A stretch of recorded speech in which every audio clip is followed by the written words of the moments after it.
one of their own. My producer tells me, say a friend Amaru, now your NDC blogger. Enti Obwana ebechim enye ya crowd ye babeka. Ono ne echim sa de no crowd enye no 7.5 billion for balls there. So Zuba is trending. Zuba trending all over. Now Meka NDC there. Ena Osajefu Oliver Baka Vomawo. Oya lawyer ni. Na ye ka Osajefu Oliver Baka Vomawa. Lawyer we na Ebra na NDC war opposition MPP wa bemu kakra oso okoye demonstration enti ye che no kra no e charge for a year treason na lawyer yi ono e no okoye demonstration na sa boy na boko hospital ko twetwetwa ni e wo ho no oboko two police for car keys e free obokabu eye e hadwe e wo krom pa ana enye asem ketwa Osajefu Oliver Baka Vomawo omu eba ye no omu aye jeja omu no kra na di eka ho na cheso no de osun ko be fight the case, but he was charged for treason ye che no and as under the NPP no oye niema basa to the extent of say two police for car keys ene abutrika samate abutrika ene we display sikapa ewo ye my Ghana mu ha and yesika de were to be a gupa in the name of miwusika. Actually, and Americans see Ebeka Chira is a butrika no crowd or a fraud or a fraudster. Said your boys to can or a fraud boy.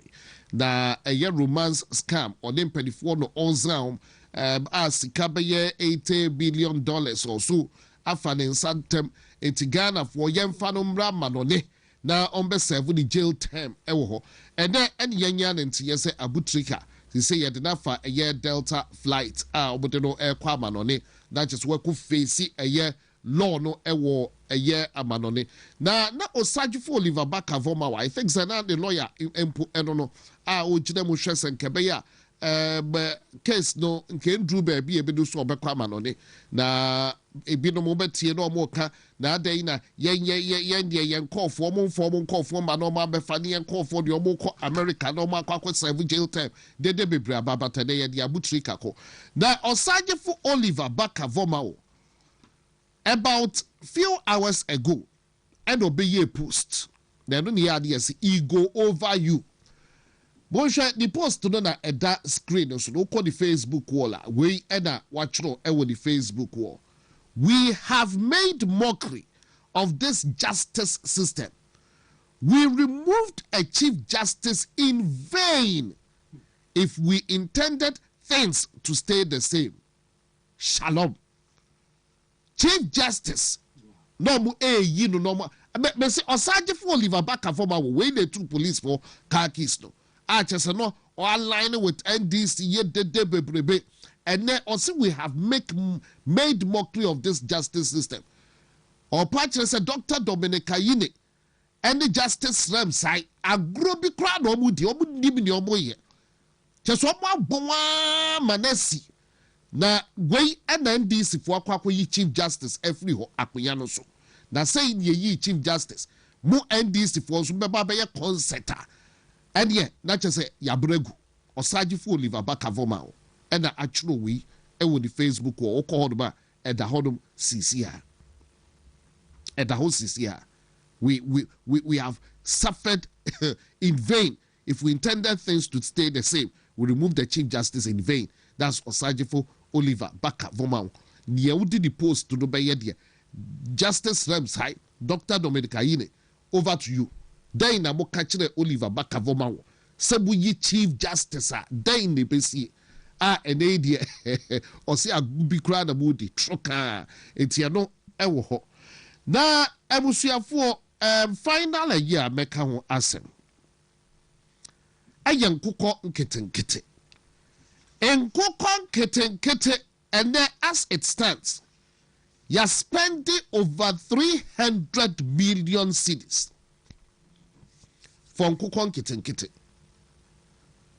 2024 year baba tuaba and NDC for say omu project be your friend feed Ghana omu di kora omu manifesto mu nyina se sika yede kran kuko ebe o maimu ha no edoso dodo. President John Dramani Mahama ejina platform so ka kire yen se empo in 2023 Ghana you spended 350 million cedis and yede ko kran kuko eba Ghana babe reye. That day and a yenya no yem produce yet ye locally. Enti yebetumi aye ono na cheso wo vision obetumi ama ye produce ye de locally because 2023 nkwano ye de 350 million cedis akwa krankoko ho behwe de nkofo no mutie oi enti obo de shop manifesto bu so obo de obo ba NDC for the ntakramu ade obo de shop manifesto bu so obo de obo ba obo bebo modnya ama eye Ghana fo anase kuafo omubemo 3 million poultry beds and kokonkwa 3 million and omubeche ediama Ghana fo na omu eche ediama Ghana fo a obia benya nkokọ no baako 50 omu epese eye poultry farming no obia enya kra no obenya 50 na odi akodi fie na chese wakwa akwanyen sa nkokọ no sa na President Mahama eka kire omu di ra omu manifesto mo reset agenda omu di ewremu na last year November and the President Mahama enupuna se kumase ha obe launche nkokọ nkitinkiti program no na ye wukwada na ye da wukwada 13th November and the President Mahama ese odun wapa oye president it was launching kokon keten no the 3 million beds no say constituency bia benya 10,000 beds no bia nya be 50 no waba launch no launch e kra sa ada no kra dem say kokon aye de memo ai bi ko fie kra de be 3 bia de do 50 but also wa launch bodi sika odi wramu wo koda wo kohwe sika na omuso obodi wramu in 2025 na yesika 200 million cedis 200 million cedis na actually no so revise notes abe who say John Dumelo last this month or no last month June ejina brashe bigafie bra edem agbana ebisa agent question na John Dumelo say last year no mucha 100 million cedis and no the man kokon kete na this year mucha 200 million cedis e the man kokon kete program no it's year kan yina no pay 300 over 300 million cedis and a konkukon kete program no na endey and the Minister of Agric oko eye brashe bigafie committee edim parliamentary assurance committee yenim and omo etutu na no so concept when him say Eric no onum finance minister abon mafia dada na cheso no awakase sikara nkasa inflow what the ministry or the aye the be na bekasa ye tintintin yina no ye notice NDC for manifesto mu no omusi omuma nkukọ 50 a omu ankasa be ma poultry feed aduane a odi be feed nkukọ no no mo ma technical guidance and support medofopa bekasa ye be tintintin yina no ene Minister of Agric a oye NDC ni onye MPP ni no oka Minister of Agric o se nkukọ no omu cheye no omu che nkukọ ma won omu arefa enti program no kra na agiego anyeye na kwame me pa cho yen hwe eye Minister of Agric ensem no kakra na afede ye to so enti na some also decided to kill and eat all. In fact, they were even sending me videos that honorable we are eating everything, but this is not meant for that immediate consumption. We just wanted people to rear them, sell, and reinvest so that it becomes. Honorable Minister, that's the trending story that are eating the birds. You've seen it. That trending story I've just mentioned. It's trending. Yes. Oh, okay. That they are eating the birds. Oh, okay. But Mr. Chairman, even though we don't encourage that because we wanted them to capitalize on this, to earn something for their livelihoods. If that is what they have decided to do, at the national level in aggregation, it also helps. If they are able to build a good taste for locally produced poultry, that is a big plus for us. Some also decided to kill and eat all. In fact, they were even sending me videos that, Honorable, we are eating everything. But this is not meant for that immediate consumption. We just wanted people to rear them, sell, and reinvest so that it becomes Honorable Minister, businesses. that's the trending story, that they are eating the birds. You've seen it, that trending story I've just mentioned. It's trending? Yes. Oh, okay. That they are eating the birds. Oh, okay. But Mr. Chairman, even though we don't encourage that because we want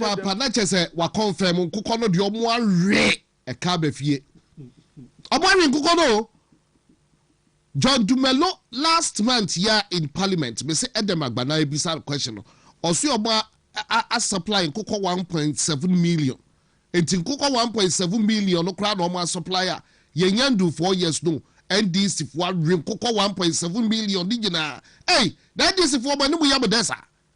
Nkoko 1.7 million. John Dumelo akan in Parliament. So mono acha 100 million cedis in 2025, acha 200 million for 2026. NDC for renkoko 1.7 million. Omo di aye light soup omo renkoko no. Sa na omo catch na say guinea fowls no etu e de ko Burkina Faso. Ene nkoko no so mare ni gina. E ka ba fie na na ye try over 300 million edema NDC for so mo fambe renkokodo anya Ghana for gina NDC for renkokodo. Minister of Agric I confirm, but my chairman ewa ha said the American enche Kwaku chumesi or co contest Saturday odonso beba beka ye ho na ya hwe eye nsema ewo ho enti si say no de nkoko no de mekai se eye Kwame Edim Subwa Odona no ye Greater Accra Poultry Farmers Association omo chairman na nkoko yi ensem can say NDC they don't have vision omo ni plan ensem na Kwame Edim Subwa Greater Accra Poultry Farmers Association ompany can say yes nkoko no de o de beche ubeche amomo omo launch no o se wo de nkoko no momo 2 months fine nkoko no are ready na nkoko no are ready no. Why now den nkoko no kwa akoma omo? Why ye nkoko? Well, NDC omo de ma basa. Penny ya samo kan ye no sa de na eba edida so obi ani so. Sika keke no mpeso omo dio. Enti obekire mo no ye Greater Accra Poultry Farmers Association chairman. O se nkoko no wo be chama nkofo. Omo be yen 2 months omo anya wi nkoko na ba be ye kese no. NDC for plan be na namo. Someone anya wi no mo fa nko ha. Anase nkoko de ye ton e de afai na egufie na omo aye tofotofo omo nchenche da de same enfa nye light soup ewe sikana hye omo aboyeka na nkenei ensu ayira fayen ewo enkran ama finance minister at World Bank sikaso at World Bank sikaso ama ne so de eye drain so adwuma no wamfa sika na anye eye mu 13.8 million adi akwakọ twawanum sa nene nipa akeka be 50 mun bi sa ban se nipa na ewu no mo yesai nipa dodo sai da ewu ada na figures no mo fan ba body bi adichiye bia ye hu obi awu through this flat because ato force and fasika na nkwanko ye ne se ode nipa sai da ewu aban no di figure na bo mo be kuku figures bi ankyere na 12 na 4 na hwan na 34 ada na figures no mo fa update no beka wo omo ada bia yi wo mo cars mu because ato force Ghana for one fasika na anti-gata na a day sitting our somewhere was ye major on a better gata ato force and what ye will say ama nsuya yira francofu akuo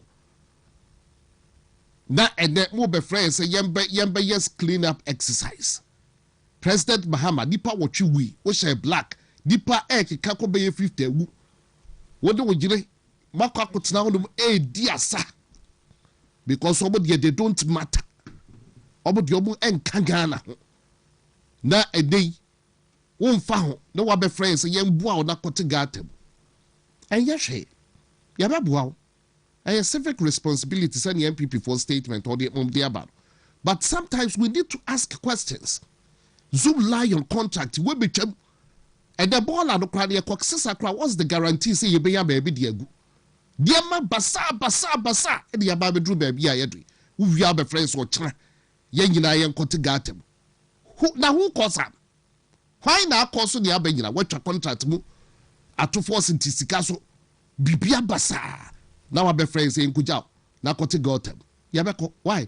Some party see and continue beko. But chairman, Beba Wakwaba. Me Joseph Senior. Nampa Joe want to say. Yankumponadum, you hear na Newman and Quay. Tisa sana, Yanina Yanimuno. A huchire pa ewokrum. Ya kwachi. Min name say, Nkaminya, Yesu Bebene. A huchire no. Masa, Uyon Hushia in ye. Uyon Hushia in ye. The system inside is hard, very, very, very hard. Nti minim say NDC4 ometena sese ya akọ duru your friend say 2028 na ya to abama omo akofie ana say omeye bibi kakra say ye hu betimi ahare onim atu forcing nsam sama ye ka nipa enyini no ya finance experts ye dia betudwa say atu forcing na or sterilize the system mopen scanner na war system or yini nyina afreo efreho onim say it has its own consequences. A lot of people are suffering as a result of neoye, you know. Second ni system no mo. And then also onim say upe 20 Ghana cedis ebini ho 20 Ghana cedis note no ebini ho. All that is in the system are old ones. Yamfa new ones biama. Nti sa wo economic system and our economy na yamfa say the third biggest currency in the system is missing like this now. It tells the finance experts something. Nia echere ni say sika ni system no mo na che say middle class their survival is very, very acute. Omo ye dwuma eji salary no ahunchire pa edawa muso. That is the meaning. That's the meaning. Atu force so or near open say you see inflation ever from dollar 11 13 12 Ghana cedis and one open. But pa say what is happening in the system ni dey emfa no. Nothing has ever shaken Atu forcing. That is why ultimate na sikesu.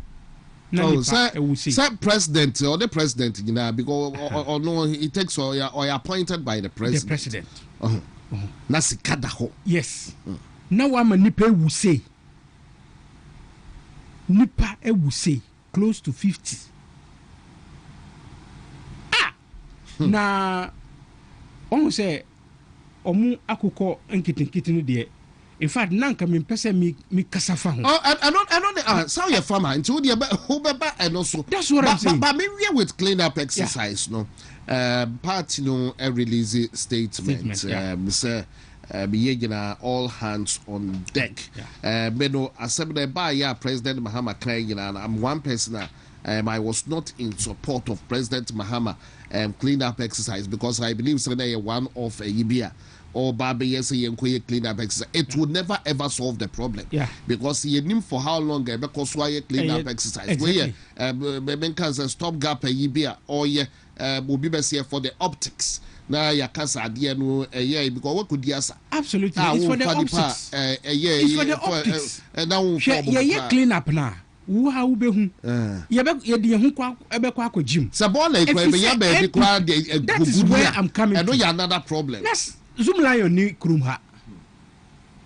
They don't have the full complement of their system here.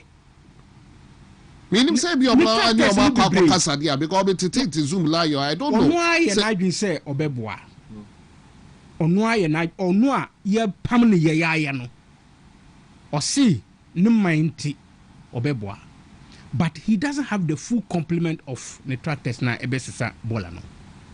nti yebekwa akoye dwuma no de yebekwa akoboa if you say MPP has shown to Ghanaians say we are responsible individuals came together to form the party New Patriotic Party ye dogana NDC ni bia entime fa no ho en compare MPP ni bia ebano amammu anase ebano nipa omudo Ghana every wo mokumum flash BC say ABC abra nanado dankwa akufado any Dr. Halaji Bawume omwa abem ABC esi no den John Dramani Mahama ekafa ho at that time he was a flag bearer of the NDC in some no kind or their politics incompetence ne who can engineering problem opposition now mo de NC no then Dr. Alhaji Mahmoud Bawumia the leader of the current opposition party there some no kind or can say mayam fanya politics na eya aturanchem na tu Ghana nti yammo mpae ma omo omu kano yammo mpae momo. This is the responsiveness I was talking about. MPP ni pe na betimi akasa asambwe NDC ni biara enkasa asambwe omu de BBC na omu fanya politics na omu nya opportunity to come to power but obiso omu say power na mu pe no mu di power no be yeden they cannot tell NDC ni bia onu ni na adwi ni say odi mumpia me na me wurom Ghana card kwesi edum ketia no de politics Ghana card enso de omu kurekura bi mama kan kire o bibia ni ho a eba Ghana a NDC amfa anya politics empupu no look at drones drone delivery no that's some no mu kan enuachi in fact national health insurance that's some no mu kan even they walked out of parliament. This is NDC for you. Their track record HSA omu mpe Ghana yi ade omu peni se omu na da Ghana for no omu sanka power omu sanka power no ya na omu chichedi. It is only the NDC that will got to know that there are people who can sit down, think, create idea anyhow, loot it. No more wia akodi edi. It is only NDC that made us know this because a judge spoon call judge na kasa somewhere amikai. Say NDC for no omo adwin no enye correct. Ni omo nim ni say yen tenasi na yen fa adwin bone na yen plan bone na yen kofa ade no mrafie na yen che na ndi. That is NDC for you. They don't think solutions. They don't even have capacity to think solutions. That is NDC for you. And yes, Anna, why will this be happening at this time? Why? The World Bank and you seek a World Bank sika. Ye disikana ba na ye director aka ho say sika we fa ye say ni say. A grant. Gary di crowd a greater Accra di na daso. Greater Accra di. Na how dey fire greater Accra crowd here. And you know say oba close down the Ministry of Sanitation. Now this kana ye den or this kana be ma assembly for no omo yi gates. Assemblies for no oba no wagulu nyina na. Adanti na atu force ntisika no so a wan fa sika no emma assemblies for no say mumfa na munyi mu gates. Why? NDC buy onim say na MPP wa abai mu no. There was a time almost say Ibrahim Mahama akoyi Odona Wino and did not take any money. Okay. Sa propaganda no nyina no. Ibrahim Mahama oni kurum hana. And we ya mai. Oni kurum hana. Oh, they are observing table manners. Broni besie, they are observing table manners. And now omo didi nti omo ntimi nye dede biom. Yen they are busy collecting. Enu ene koso sia. Adi asamwe udwinu ho a wonti ase. Wa wo fie ehye. Obi asansu abre wo se jinsu na quantify. We jinsu na si ho. Ama wo ma ewu for free. What is that? Everything about flats the questionable. But say ya kase yan na be oban no don't yanko yero. And then because 350 million no kran so or can say obu eyi emfa mu ano. kwanya ye be fa so ache sika no say ye be kohe say hwan no na e bi ebe ye bepem de ye ni be ho asem na no kwa no gani she eno na ndo minority ye ho press conference eno kwa question mark kese e wa chiri attorney general no kwa o twia fa so say or resign and teacher say everything around this flats e questionable as of now. What are the official figures omo efrem they don't have Jifa Gomashi Volta region ube ye de ohona na me pese me ba just the spillage no who kai say last week me ka say spillage no buy no nipa bian wuye o nipa bian wuye but who dey check for phone na check omo hwe wo fie who dey for phone na check sika nana adodan Kwaku Fuado any year Dr. Alhaji Mahmoud Bawumia immediately we make it available for the victims of that flat immediately. And yema obia ehu on television say people were supported by the government plainly. Videos no ho. Have we seen anything like that?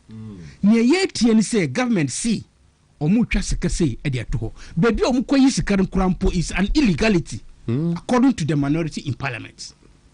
And ye na sika na omu sa yi ye no susu keke ebia na contingency vote ebia na wonim me pese me bisa say sika no omu di mahwan minimum do they have data of insemina ICA? They don't even have data because someone see from ankohwe baby a enfie no ade no see na omu na miewem. Yeah. So can he identify houses na omu affected no? No much is kana momu anase. Anasika no omu che no in terms of cash. Anase omu di beto nyoma ema omu affected no. The whole thing is just messed up. This is an okano. They don't have any plan. And once adiana ba ma try ma kwe. Adiana ba yem tugum ni enye bibi se de bibi koso. Yes. And no. They don't have a concrete planner. Umetimi abetina simpie so can say okay. First of all, we have taken so much data. These are the number of people that are involved. These are the houses that are involved. Certainly the number of people in terms of nominal numbers will be more than the houses. Until there were 10 houses, there were 25 people in those 10 houses. Until say ye 300 million, say ya nebechano. Now people have say figures no kana about ye cooked up figures that muntaka kokenkai. They don't even know what they are talking about. Absolutely, a lot of people are thinking like that. People are alleging like that. And you see, and this last week me can some way, and this year party beer, and I say His Excellency John Dramani Mahama Yobia. BBC ba putupurna na wa announce figure na wa koda. Obia ni gana ha obeti and sema ebe koso in the next way no. Anytime be announce figure. Obe announce figure ni sa na tiada. Now finance minister to hon man said the dindi to say POP na ehye obeye da yisike already no onua kuno wotisika su wan fanya adwuma no ena enipa ekọ atwe. All right, ena wo see onyi sika no mfamwa obeye sika. I don't get these people. Over 1 week still ye who way forward. And as we speak right now, they are still taking people dead bodies off the water. Even as at Endura Ankwa, omu dead body in the water. Abuguso. What allowed you say? Bebia ni pe hata nyuma. Bebia ni pe hata mattresses. Omu hata entadi. Omu hata bebia. Cars ni bi edasu wa gatanum. Cars edasu wa gatanum. So where is this government? Ya wa abai wo krum ha. O ho de. Abai wo ho. Anasa opese o make sure say ye nyina ye wuko. Because this number of people that are affected, when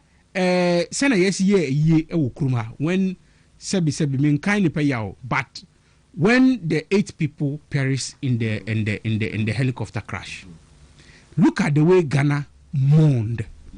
8. So far as we speak, almost official figures, I say about 17, 18. But you say figure no chance. It's actually almost shall say with 4 and about 12. Yes. And on Mecca 34. Yes. Now, a 100 year aka These figures are close to 100. Oh yes, I These figures are close to 100. But Ghana is not mourning. You're Dr. Alhaji Mahmoud Baumia. Emma who say we should declare a state of emergency. Onim, sa Ghana declare a state of emergency. It doesn't mean say Yabeka se obi ankodao. NDC doesn't understand yes state of emergency. Ayeni Kromha na omu declare state of emergency at the forex reserve areas. No. It is just to tell Mansai, the whole world, that situation are ye common. In fact, Enukrampo would have given Ghana some aid. Because yes, you be my. Who can I say? We mu tornado no buy. Yeah. Ghana esika komon. What do I say? Yeah. So why don't we also announce our own and get help for the people? And I say, is it because John Dramani Mahama, the family member, and Kawana? That is the questions we should be asking. Is it because a family member anka omu problem in the flat no omu we affected no? Is it because the family member anka one? And I say saying, why can't we let man say now who say when I see Ghana ya hwiri pa properties. Close to 1 million houses are involved in this whole flash. Yeah. 1 million houses. Yes. So if 1 million houses are involved in this, how many people? Yamfani say if bia e woni pa bese 3 pe. Even though they are more, but Yamfani said if bia woni pa 3 pe. Multiply 3 pe by 1 million. Yakaka 3 million people that are affected. Because almost half of Greater Accra was affected. Because near free Achimota Ekono Odona no ewo near affected omu. Teshinungwa side honomu ewo near affected omu. Kasua side honomu malam. Baby Ramsey side no one. Ewo near affected omu. So the thing is all over. Wager side yewo omo affect omo, Oblogo side yewo omo affect omo. So almost half of Greater Accra was involved in this catastrophe. Now the sitting president Yamau advice say Nka declare state of emergency and declare mourning, 2 days mourning crampo. Also up to now even 1 day mourning. Declare. 1 day morning. Meanwhile, Ghana for woo. Do we have some Ghanaians, some people that are more Ghanaians than others? And answer saying, are we living in animal farm? When we can mourn 7 or 8 persons, 8 Ghanaians for close to a week. And we have not mourned same Ghanaians in the flats. And the disasters are the same. Some people will not recover some people's dead bodies in this flood. And people will so and I don't expect the president to have been sitting down very relaxed. Business as usual. Onya abadaye kakra. Yes, Ranara. His Excellency the President. Onya abadaye kakra. Emma Ghana for. Na already ahuchere ewo ho. Nipanu wo honoma oniska onihwe. Juma bia ni ho. Obi wo ha the business I say. Obi fie so chese basa. Fie nye dada. Oh my. Na nso asa be fan kakra na wo wo no. Then you will not talk about it at all. You will not even give us a clear plan of how you are solving the problem. Yamfani say nkaya mourning omu keke for 2 days. Let's declare a state of mourning, national mourning for omu hiro omu. Your friend say, Chairman, for just 2 days. Nobody is talking about mourning the dead. No. And can you know cry? Now we no moody. Sasa how they be obi besusu obi didi. We don't do things. Your friend say Turkey. Enya omo your friend say earthquake near ekum your football player. Ghana temsika komom. Ebo adi boy. So why can't we declare state of emergency? Emma ewiasi ehun situation ayi wom. No more baboa. Chairman Inusa here have not come to help. so passionate about a topic no, but who Diginano yaka Kwaku so Niema entray Niema de entray and yen expected from a president Mahama any Dr. Baumia one fine year politics or say at the end any said politics. That's the difference. President Mahama in opposition.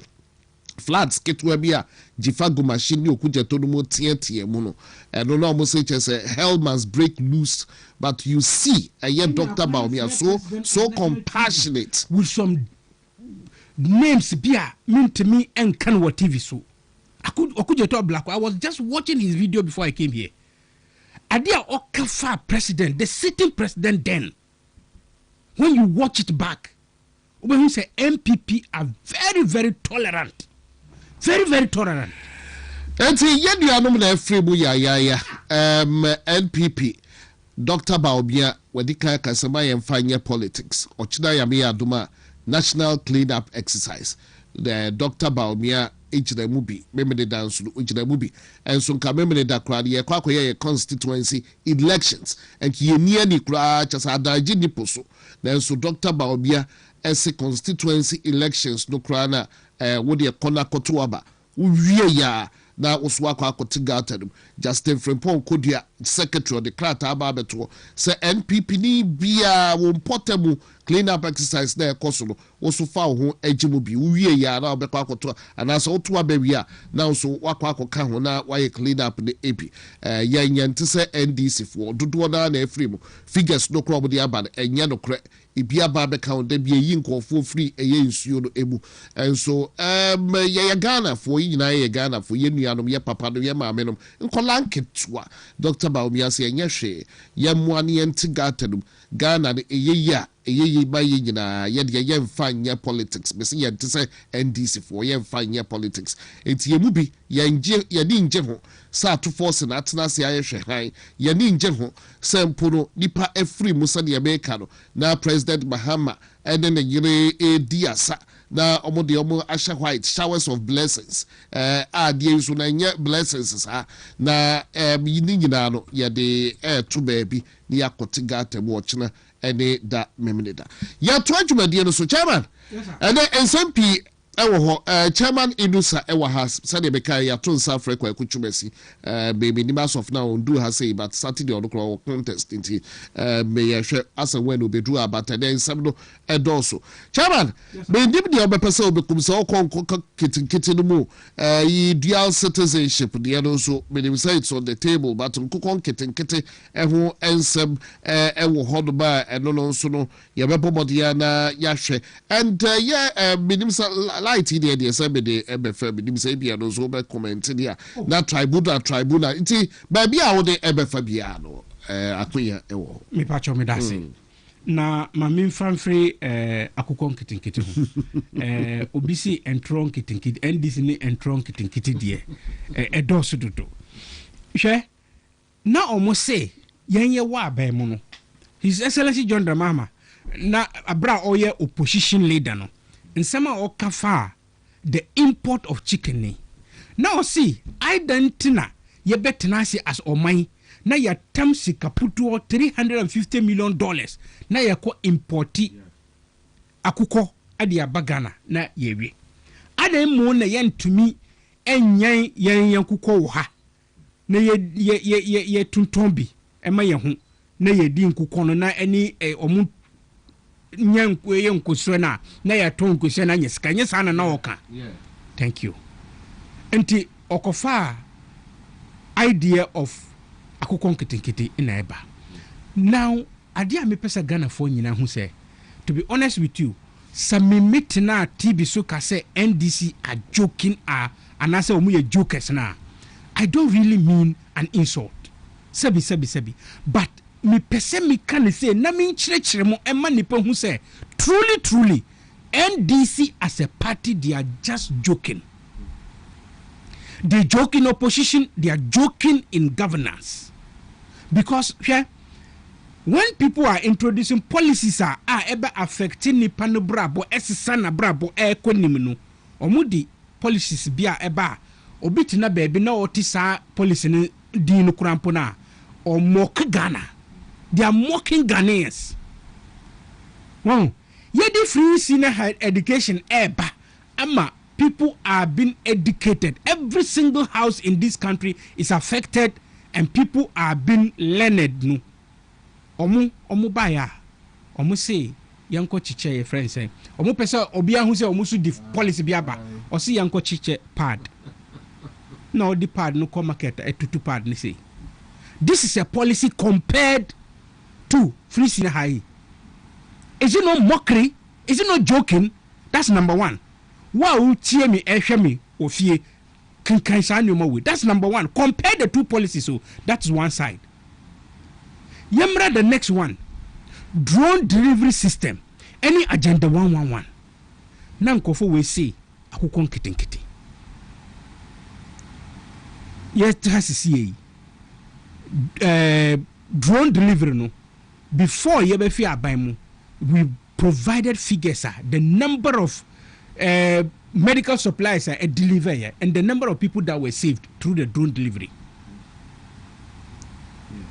Omu akukwa kitinkiti no odi compare we are what is happening.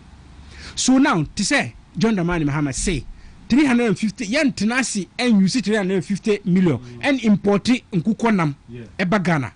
Unim unfortunately sisi ayewo hey mi pacho 365 million plus 400 million esanya $765 million ana omudiye nkunko ejuma because onim 365 million $5 million echo kra akukon kitinkiti video bi a NDC ni bi SN mami ena o kasa wo so say mi hwe no fence wall nso na abu no fence wall efa no nkuko kitinkiti nyina na koye ena me say masa wo boa da bia mu ba ban mu a mu pese mu disika say ya na mu ye nkuko kitinkiti a ye di ma wo betena sama eyi nso afa nkuko na akọ enye nu na omu milisa betena se kanokre yi so omu awi nkuko no omu awi and this for we nam no nti look ba ya boka pao so also bekebo ye import ba 350 you import with this much na fe de wa ba ya say twesika so kwa tsena to we say so thank you di nyina sika no so ahye akukon kitinkiti no omu awi ni nyina the minister of agric is telling us so omu awi they are eating the chicken. And when you say they're eating the chicken, no, me believe you it is viral on TikTok. In fact, Nigeria, it's going viral. Say they are eating the chicken. You can't and no confirm. They are eating the chicken. And this is for Omotenasi for $365 million. And unkwa $350 million na na ye di kra akukonam ebagana in 2024 na omu complain no. You see the point. 365 million for akukon kitinkiti echen first one no. But omudi akra akukon kitinkiti bae. Ebe chiche ewie. Esa importi akukon na mankasa $400 million. We ye koye anase ye bae. But who say I just couldn't go into that one to do na me person me update me ho because because say Eric Opoku. Minister of Finance, a brand no Minister of Agric, or they a year at 2 force and Bantada a buy. I was just looking for the figures and I'm still trying to cross check. Oh, you so says can so Eddie Banosukran, yeah, Ama buffer stock no who ends and same be by. But John Tumelo, Ebejina was a brony who crowd about more shasadium, feed no crowd, just NDC doesn't have anything in place for a young cook kitty program. Yes. Now I'm going to go on. Thank you. Yeah, because the Eric Opoku face challenges was hard. Let me try and cross check. Let me use our figures. I recall say Omuma Agric Ministry 1.8 billion. Yeah. Eric Opoku say Omun Sankai. And you were saying say 80% of my budget no. Ni na ko Agric Ministry 1.8 billion. Eric Opoku ebe tenancy PSU ka say Debbie enye no kre. Yen sanka hwe. In fact, the 300 million na you see on releasing my buffer stock. No mu metro nyoma and free farmers won krampono. Erikopoku Agric Ministry kase saa sika no enko obia ho kapri kurampo nko obia ho esa ma yehu se wo kan saa na wo ma wo inside the farmers no against the Agric Ministry wo kan insan samwe omo Agric Ministry na kan nti finance minister on ja intro no twa na enya saa na ordinary ni farmers ni tin bebom on penisa so uniska ka so uniska so releases ka so aka say releases ka but men can trust say where releases ka ma Agric Ministry. That is MDC ministers for you. It's a when you're joking in governance na to say na midi kan no ebia obi chincha waka na papa we joking pa in government anybody. You have seen it. We have explained up to this far. HSA these people are joking in governance. We see media amount, we see unfa hwi amame. The same appointees of the same Mahama. You see the point?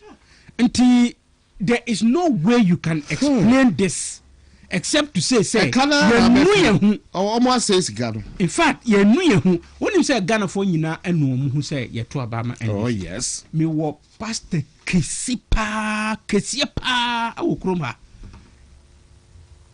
O kachira mi say onu no hu pa say o gada your friend say nukwa and the youth mu pep talk say they should vote against the MPP.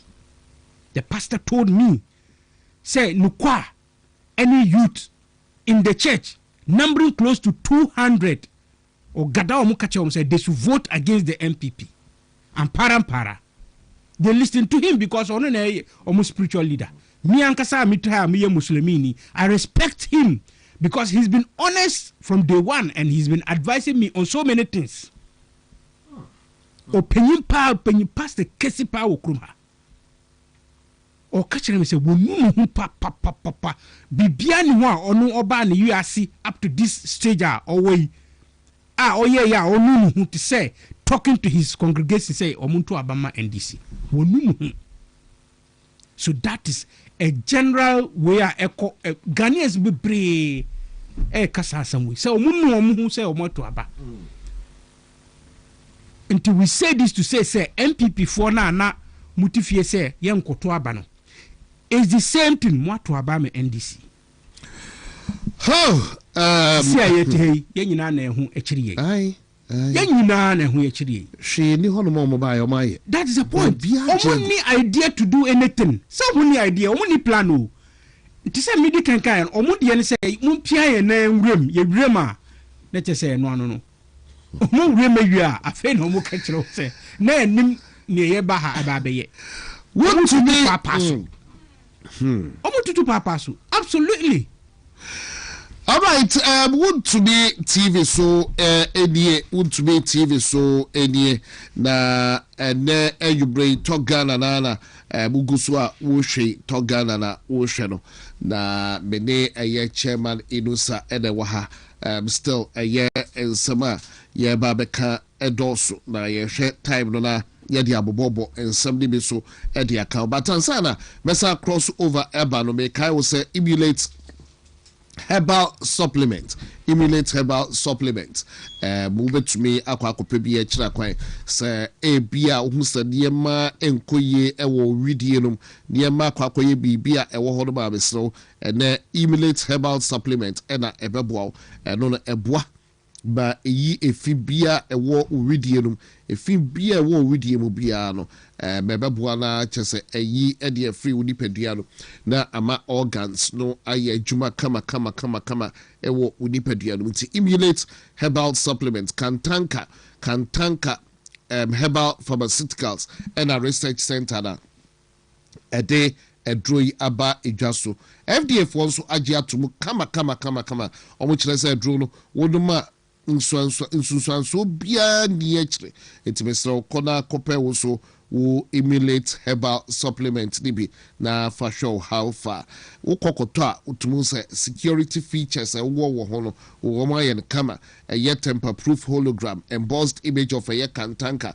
boso sanso na wo hwe nitina omo de KHPRC logo ibi aboso enti o kwa koto anu ahwe saa de ma no egina enti pharmacy bia herbal shop bia mo no o kwa wo se wo pe emulate herbal supplements ni bi nunumbi na ebeye ho adwuma aboa pa sanso na gastromixture stomach ulcer wadro eno no stomach ulcer no edeniema pi na ebro enti besro so anontem one numadra ho still won sheda hu ne ekro last stop address wodom gastro mixture Nature Medics Consult na kwakofa adroi ediaba idwaso gastro mixture tried and tested FDA for so agiatum say adro no wonum bia wow to say yes one adro sanso na menso plaques mixture eno oba wa fichiko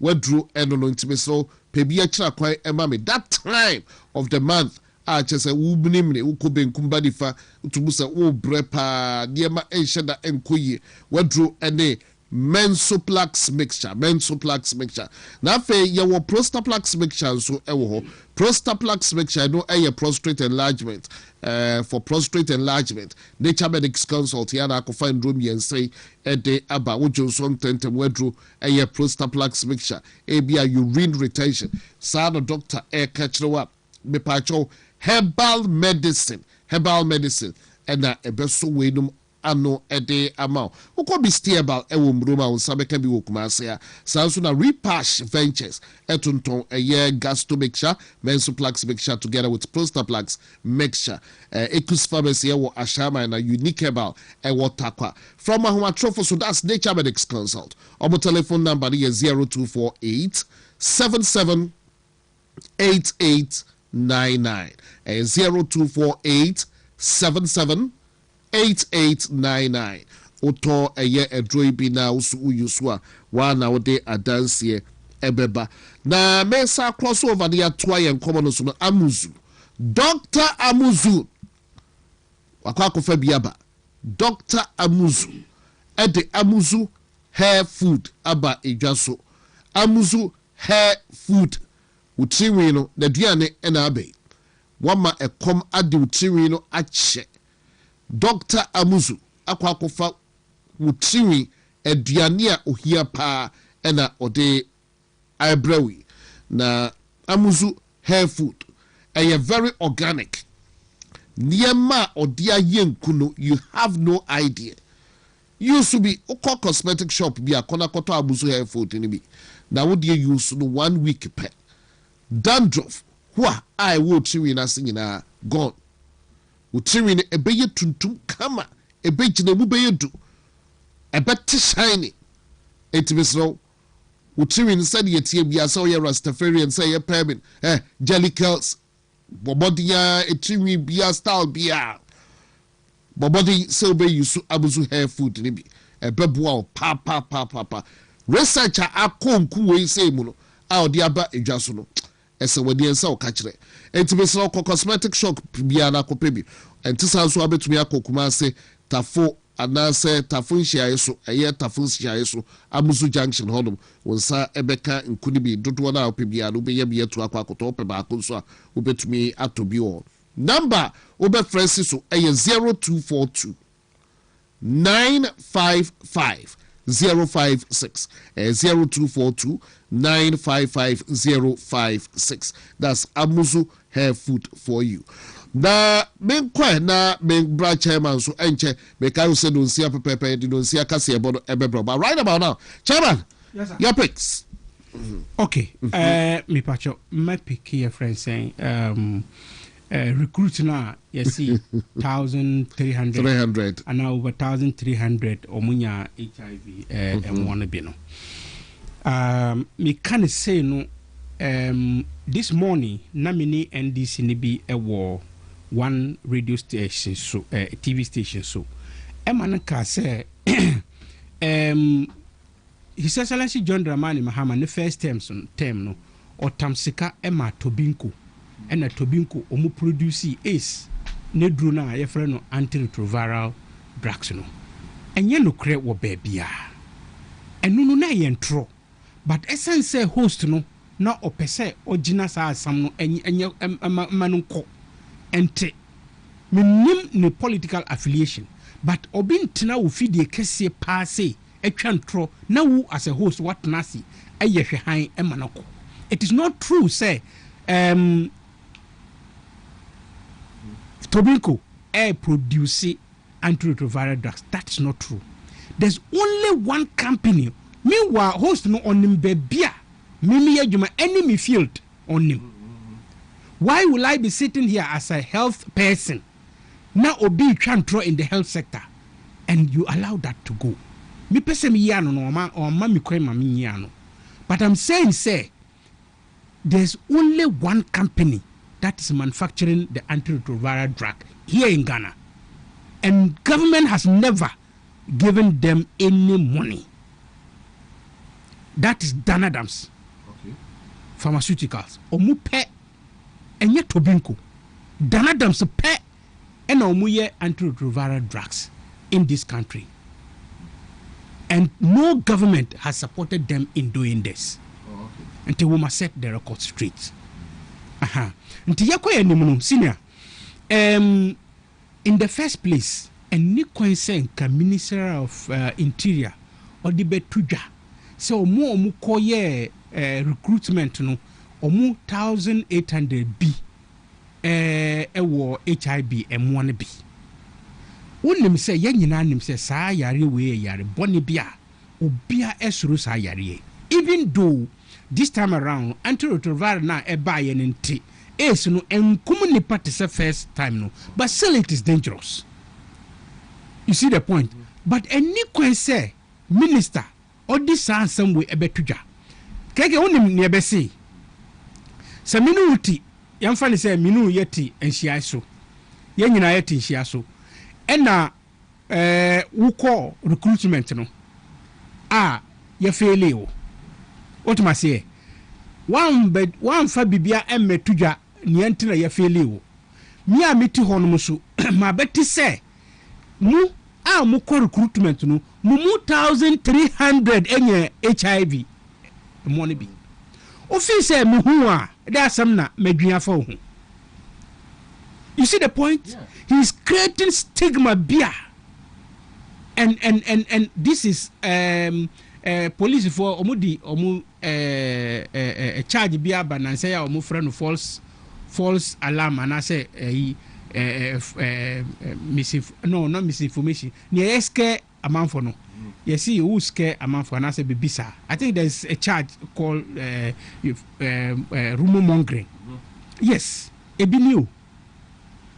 Because look, I know the number of people in Asawasi that went to take part in that recruitment. I know them. In fact, some minimum minimum about 7 I almost seek assistance from me. Unim say until last week Mika say Alaju your apartment be 13 apartment or nina submerged soon. Or more no free her air corner. Even though we NDC for but yenina Muslimi for yenina tizongo. Ntomu kono. Some of them seek assistance from me say me pacho ye quiet pe say ba bedemu hono munda our Alaju. Na adichia na ya call winu aba. And then I allowed them to go. 7 of them. Sisi aye kese omu nyamfa omu bia. Nsu yamfa betu je se omu afeli anase omu mfeli ye. But minister edia betu je se 1,300 omu nyina ye 8 emu bi. Nti 7 na mi hu omu no minimum omu no. Nti me fa ne se omu so omu wo AIDS ni bia na HIV ni bia na. You see the point? That is the fear and panic that the minister has put in the system. I would Ghana fananyina. Some men say keke kobi. And a yanyamfa and I say keke afeli. And I say omo mu feli 1,800 1,300 omu dosu. 1,300 dosu papa. They are more than omo mu wo askonyina. Yeah. And also that's a lot of people. Ex-commission so say Obako 2 section 32 of yes. Okay. Because the point they say you can't even do that. I wanted to talk about the human rights aspect of it. The irresponsibility aspect of Minister Ninsamano. Asamaba this side of the coin. that is the result of near Okayano, the consequences of near Okayano. He has caused fear and panic in the societies. And our communities are nipa na omuti honmo omuko recruitment ni bino. That is what he has caused there. Na embra enime. Look, Oshe your friend say UN charter no. You cannot use somebody's HIV status to deny the person's work. UN charter I read it this morning before I went for the TV interview with the NDC Nena and Mekane. You can't do that. Most especially today that antiretroviral ewo honuma nipano or is na or fanenro de biara dana. He will be healthy like you and I. Na ne minister oye misre ebisa say na government appointees are omuye ministers no omu anya omu HIV test emfa mbetudwa no omu so say president ama omu dibre. Can we say 100% there's nobody among them who has AIDS or who has HIV? Can we say that? But president ama omu dibre. It is a obi wo HIV crampo na and the person wants to come into the area of the security winner. After all, the person can be there taking his or her antiretroviral drugs. Obetima yeni juma pepe till tama nyankumpon ebetunsa efrano. But it is not going to be the AIDS that will kill the person. Yeah, health experts are advising, especially preventive no. We spoke against these things and we are still speaking against Anyoma Wigina. And we are encouraging people say, nothing will happen to you. You'll be even healthier than just live a healthy life and take your drugs. You'll be healthier than anybody who be only HIV and one. But today, Minister Emma who said about 1,300 they are failing them. Now, and this is for person at the end say be HIV. That is the question. There was no need for the minister to have even said that in the first place. There was no need. Okay, say, Omaya who say, nipa 500,000 and apply here. And Omefa Koti Kwembi, no more ye be from if he said 5,000 pe, no met me afa. Okay. Now, you bet my funny say, where you saw Koti Kwani Biana. Elimination by rough tactics. Elimination by rough tactics. One. Only himself, some minister create the can say some number be mean kind number no, but or see some number be no more in Roboni ewo mumujem. Mental health need Roboni ewo mumujem. Okay. Even that, Mitina TV suka say you cannot use somebody's mental health status. Abra adeno endadi and fenya against the person because say who you have the privilege to have seen an investigation by a medical laboratory. You can use that against the person. Only the number of ministers or more mental health or more ministers. This current minister, do you know the number of them that have mental issues? Because mental issues, as experts, the way I describe mental health, it's in categories. And I can tell you, say, see, investigate, sabi. It is possible, sabi, even oh, be Wama mental health. Back in the days, Dr. Sari, no, Dr. Sari. I say you'll be a one run who go on about the move. No, he would drive not yet. That is the mental health aspect. Yes, symptoms of yes, mental health. Because here, Keke. Yeah, well, Adibia, your friend, is it hypnosis or something? Yeah, make I way correct word not maka.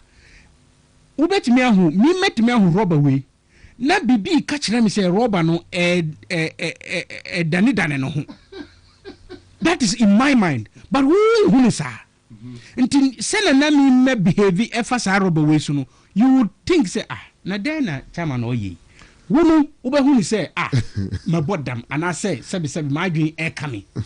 So, who behave the way I mean, behave towards that same Robert Korea, Missum, my dream makers Kiki, bibi na ha because yeah. So between the two of us, when na our mental issue, you see how mental issues are. Obi betimi afa ensuo we see. No onu say ensuo no e wo ha na ensuo na adani red, e wo ha na ensuo na adani blue, e wo ha na ensuo na adani white. That is what is happening in the person's mind. But wunu essence say wu hu ni sanu nti. Me o hu ni sanu wu be fa ni say onu no ase sabi na adwen e ka no. Onu so be hu ni say wunu wa adwen ni correct because say na correct. Correct. That is how the mental health people, all of them, that's how all of them think and see things. But damn ni biara on nam gata ho. Na wu tika mo a wu nam gata ho. Or who say wu mu na wu bodam. Because no yen wu umpenye. That is how it is. So who can we describe as a mental health patient? Say mental health for the common is an insult. Thank you. Yes. Na minister moi ebetina simpie so ka say youth no be brave e wo mental issues. Na when na only mental issue. Where esa ka say youth no be brave enum ndro boni. No wonder I say dun kete ma ehun say 500 ni nyina ye fa 500,000 ni nyina as into police na when e be kwa kwachi no. If he say they believe and this for believe say you 500,000 no mu no ndro boni. Because why will you say you fa omu into the security services when omu kwa kwache no? And obi abeka say enoboni e wo omu mojem. It means that all the 500 youth of Ghana na youth memunu samoti semuhu that is enadana and this dadamu eji power no mo ene ekwan omu di mu e fa so. Metima ka say media minishemu but enya de a ye beye recruitment bi a me di me hu kwa akogim say me pese me pese me recruitment bi but muna na ye ka kire mu say nkofo we yenimomu abape enya say omu ma ba mu kra o yenimomu enche bi asa o all of a sudden I say I feel like HIV aba system all of a sudden I say I feel like mental health security for ya for over the years mu di HIV attack wo say 1,300 of that youth. Ya sha say for security for it be the whole bomb HIV. Thank you. HIV happen about system. Say ministers, city ministers. I'm telling you, ye ministers ni nyina 49 no and I say 53 no. Ye omu nyina MLI no omu. Including some other appointees omu ye CEOs ni dia de. Ye omu nyina na enye omu nyina tests. Now, if you say we'll get over 50% having the HIV M1 woman, why will we treat ourselves like this? The minister no, Misre, sa only knowledge in some things are just allow them to be the way they are. Obian for so, na you be na tatao. Who they can say president and I say abano e na bi say ye be fa nipa 5,000 per. Inti nipa 5,000 no yamfa ni say nipa 200,000 and na qualify nemu qualification no say qualification no ye 80 ye won nipa omu 5,000 omu 100 omu na ebefa even though 8 omu kan 100 and wenu nyina omu nya ebru 80 no so but wemu enya up to 100. That is what we call equal among equal when you are doing marking schemes. Uwo nkophobia they are having A, uwo A, misumu A. Nemo mimi A no 100% A. Uwo diye 85, but usu wanye A ni bi. That is what we call equal among equals. Nti enu untimi emfa nyina so say ace ni but the youth has suffered. Look at the number of people who die as a result of this recruitment. Yes. Look at the number of people and they acquire some can be nurse you say office status quo quota quota system and I we say so about majoin and then the bonnet and HIV. The youth of Ghana should be listening to this. Na a drew voting mrena na mo advice mu huye ɛwɔ mu sɛ mfutuo deɛ nsɛkyerɛ nipa but mo ahu nhwehwɛ no bi nsɔhwɛ no na mu kɔtoro no now that you have experienced ade a na yɛ ka kyerɛ mu sɛ NDC foɔ yɛ ɔmo nyɛ correct no sɛbi ɔmo nyɛ no ɛno bi na mu ho sisi yi I think said this is a clear advice more than nea na yɛ advice mu before 2024 no. Now all of you have seen it. I don't think any student in the university should be classifying him or herself as NDC. Okay, girl now. La misi now all advert of Formula 133. 133. And then Ojini Sika or Jubilee House. And then or Jubilee House or Jimmy Sika. But who unless near what that wama wako to Abanama NDC no. Who yam what doing it? And they are pursue. Who you ta who university with your friends saying computer science any day no. And ne coders no e 1 million coders no e. And also that ni and na dan kwa NDC policies now mo bia o mo diba ni nyina ye nada. And it's all mockery of the people of Ghana, the young people of Ghana. Nti misre mu fa asam we na enye your friends say advice emamu and I say warning emamu na musa koto abama NDC in the next way 4 years now. Let us say before you do that 4 years because ya mu bia ye wo ho ye mamu advice no ye wo bibi kakra ye wo farms. What do I say? Keke metima ko farm na the whole day me ndidi here but I'm not feeling hungry. If you say abrobe e wo ho no mu akutu e wo ekutu e wo ho metimi akoti bi na me dibi na me ti farm hom obi anhu say enen nyina me ndi salt. After all, it's not even good for me. That's the point. Me wo ho no mu nti yesramwara mu na mu pe office work any saa nyoma yi nyina ti munko to aba against the NDC in 2028 Ghana for nyina ehun me da say chairman no sa ye sorry ado do benim say Ghana matters wo ho then ke bia tribunals dey abude by the hu ensebana se hu sempie parliament a chese Dr. Ayine Abujina po chese obude baba betata NPP for he say tribunals then went NDC for them obude baba betata NPP for because persecution na ekoso de obude chairman to me and one or mobile betwas our grassroots no it may more be and dada and one or the but NPP raising concerns but the Senate chairman dual citizenship no nanka say ubemupa but maybe time until mention say better the minute NPP about 1 weekend ya sorry now we don't see okay me dasi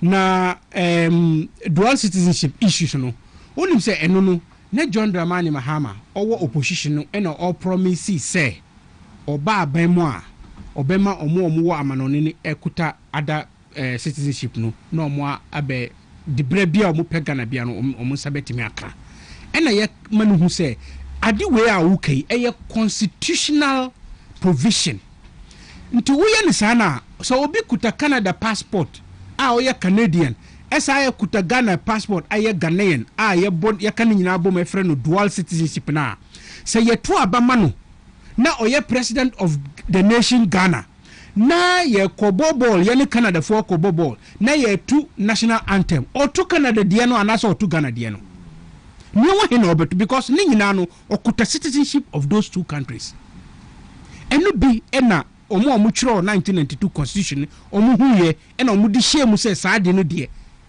it is not to be part of it. Wow.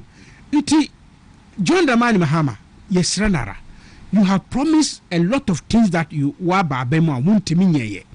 Don't use the small things na amagana for hunchrie. Where you Chief Justice now, okay, say oba obey no, where you know. It is not good.